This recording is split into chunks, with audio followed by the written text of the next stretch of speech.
घेतली, SP साहेबांना निवेदन दिलं, तर माझ्यासारखा जबाबदार माणूस आज महाराष्ट्राचा सचिव 1 वर्षापासून निवेदन देतोय आणि मला पोलीस संरक्षण नाही, आणि या गुंडाला, याच्या पोरीला संरक्षण, याच्या पोराला काय गरज आहे यांच्या पोराला संरक्षण द्यायची? खरा नांदेडचा वाल्मिक कराड हा प्रताप चिखलीकर.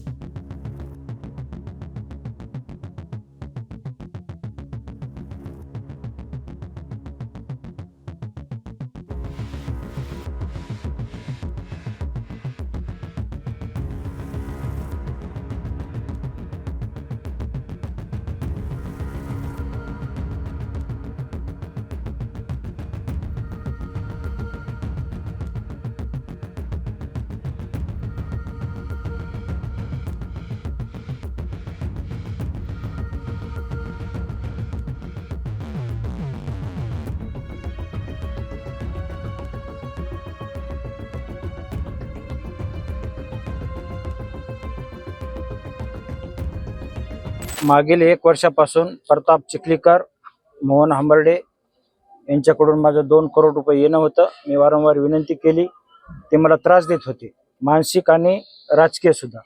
1 वर्षापासून राजकीय त्रास द्यायला सुरू केलं.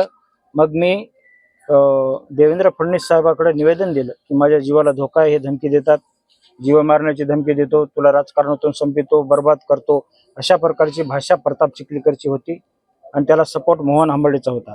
परंतु मागच्या 4-5 दिवसापासून यांनी मला मारण्याचं षडयंत्र रचलं होतं.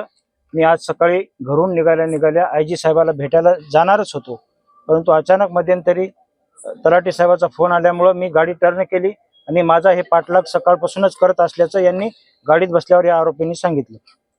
ज्यावेळेस त्यांनी मला पकडण्याचं काम केलं, गाडीतून उतरू दिलं नाही, लगेच माझ्या तोंड झाकलं त्यांनी आणि जबरदस्तीनं 6 जण ओढत होते, गाडीत दाबण्याचा प्रयत्न करत होते.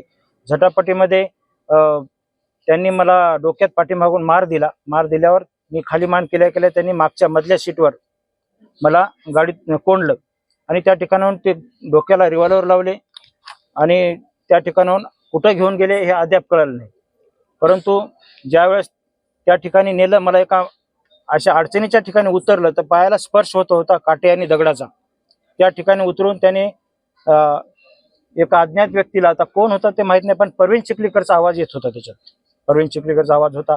ते मारलेलं त्यांना दाखवत होते आणि मला म्हणत होते की रिव्हॉल्वर लावले होते दोन्ही साईडला कानावर, की सांग, आम्ही जसं बोलतो तसं सांग, माझा आर्थिक व्यवहार आहे, मी माझ्या स्वखुशीनं आलो आणि मला कोणी जबरदस्ती आणलं नाही, माझं कोणी हे केलं नाही, मला पकडून आणलं नाही, असं सांग. आणि त्यामुळे दोन्ही कानावर रिव्हॉल्वर आणि डोक्यावर तलवार होती, त्यामुळे मला ते बोलावं लागलं आणि तिथून जीव वाचवायचा प्रयत्न केला. परंतु नंतर त्यांनी खूप मार केला, मुक्का मार दिला, पाठीत मारलं, हातावर मारलं आणि सरळ सांगत होते की आम्ही तुझा संतोष देशमुख करतो, तुझ्या पूर्ण कुटुंबाला मारून टाकतो, तुला सगळं उद्ध्वस्त करतो. चिखलीकर साहेबाचं नाव घ्यायचं नाही, चिखलीकर साहेबाच्या नादाला लागायचं नाही, ते उद्या भावी मंत्री होणार आहेत, तो घर बर्बाद करून टाकता, अशा प्रकारची भाषा वापरत होती. तेवढ्यात पोलीस प्रशासनानं तत्परता बाळगली. चिंचोलकर साहेबांना कळायला पोलीस फोर्स त्यांनी मागे लावला आणि तात्काळ त्या ठिकाणी लोकेशन लागल्यामुळं त्यांनी मला अज्ञात ठिकाणी आणून सोडलं आणि लगेच 5 मिनिटात पोलीस प्रशासन येऊन घेऊन आलं. मला एवढं सांगायचंय की या राज्याचे कर्तव्य दक्ष मुख्यमंत्री देवेंद्र फडणवीस साहेब आहेत. देवेंद्र फडणवीस साहेबांना माझी विनंती आहे, अशा गुंडाला पोचता का? हा म्हणतो हरामखोर प्रताप चिखलीकर की माझं कोणी वाकडं करू शकत नाही, देवेंद्र फडणवीस साहेब माझे घरचे आहेत. मी देवेंद्र फडणवीस साहेबाला 1 वर्षापासून निवेदन देतोय की माझ्या जीवाला धोका आहे, मला पोलीस संरक्षण द्या.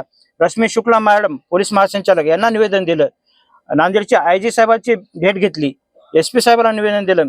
तर माझ्यासारखा जबाबदार माणूस आज महाराष्ट्राचा सचिव 1 वर्षापासून निवेदन देतोय आणि मला पोलीस संरक्षण नाही, आणि या गुंडाला, याच्या पोरीला संरक्षण, याच्या पोराला काय गरज आहे यांच्या पोराला संरक्षण द्यायची? खरा नांदेडचा वाल्मिक कराड हा प्रताप चिखलीकर आहे.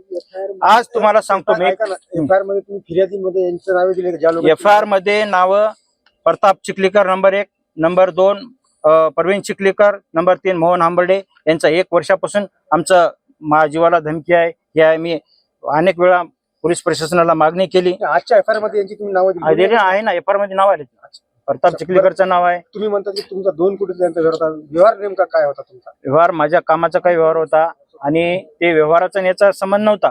परंतु ते त्यांना जसं मी राजकारणात आलो इकडे पुढं की अजितदादाचे तुमचे घरचे संबंध असले तर काय होते, काय होतात, माझे देवेंद्र फडणवीस घरचे आहेत, तुम्ही मला विरोध करू नका, उद्या मी मंत्री होणार आहे, मंत्री झाल्यावर तुम्ही मला खेटसाल तर तुमचं घर बर्बाद करून टाकतो, तुम्हाला जिवंत ठेवणार नाही, अशा प्रकारची भाषा मागील 5-6 महिन्यापासून चालू होती. म्हणून मी संयमानं घेतलं, निवेदन दिलं आणि मी 2 वेळेस निवेदन दिलं, मुख्यमंत्र्याला दिलं, महासंचालकाला दिलं, पण मला संरक्षण मिळालं नाही.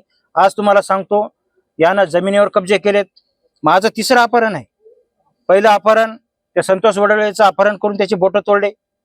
दुसरं अपहरण गौरव कोटगिरेचं झालं. आज 3रं अपहरण माझं झालं. पोलीस प्रशासनानं वेळेस दखल घेतली म्हणून ठीक आहे, नाहीतर माझ्यासारख्या जबाबदार माणसाला जर अशा प्रकारचे याची गुंडागर्दी वाढलेली आहे. आणि नांदेडचा वाल्मिक कराड हे प्रताप चिखलीकर आहे आणि याची मस्ती जिरवल्याशिवाय नांदेडच्या जनतेने शांत राहू नये. आज मी एक पदावर असते वेळेस माझ्यासोबत एवढा अन्याय झाला. सर्वसामान्य जनतेला किती अन्याय आहे, किती लोकांच्या जमिनी हडप केल्या, प्लॉट हडप केले. आज या ठिकाणी दादागिरी करतोय, दारूची दुकानं लावतोय. इथं जे कोणी विरोधात बोलाल त्याला धमकी देतो जीव मारायची. माझी देवेंद्र फडणवीस साहेबांना एवढी विनंती आहे की प्रताप सारख्या गुंडाला पोचण्यापेक्षा या जनतेला गोरगरिबाला न्याय द्या आणि प्रताप या गुंडाचा तुम्ही कायमचा बंदोबस्त करा. आणि नांदेड मधील सर्व जनतेला माझी विनंती आहे की या गुंडाचा बंदोबस्त करायचा असेल तर उद्या नांदेड मध्ये सर्व जनतेनं माझ्या पाठीशी उभं राहावं आणि या गुंडाचा कायमचा बंदोबस्त करावा, तरच सर्वसामान्य जनतेला न्याय